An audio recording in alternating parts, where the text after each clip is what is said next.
ఇది అరకు అనుకుంటున్నారా లేక ఊటీ కొడైకెనాల్ అని భ్రమపడుతున్నారా? అలాగైతే మీరు పప్పులో కాలేసినట్లే. మన విజయనగరం జిల్లా చీపురుపల్లి పట్టణం ఈ ఉదయం మంచు దుప్పటి కప్పుకుంది. ఆర్టీసీ కాంప్లెక్స్ ప్రాంతంతో పాటు పట్టణంలోని ప్రధాన రహదారులన్నీ దట్టమైన పొగమంచు గుప్పెట్లోకి వెళ్లాయి.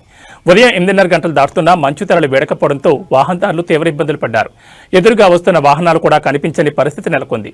చలిపులి పంజా విసురుతున్న ఈ అద్భుతమైన ప్రకృతి దృశ్యాలను చూసి స్థానికులు మైమరిచిపోతున్నారు.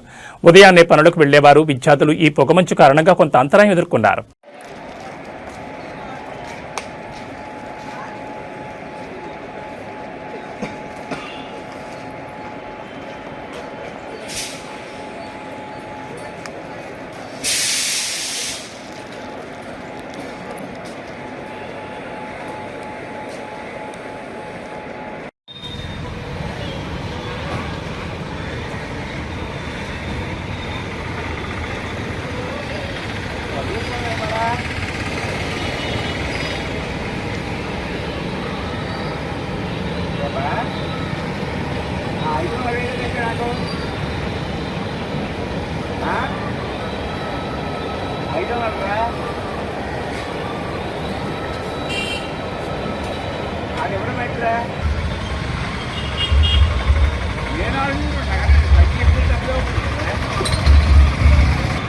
నేను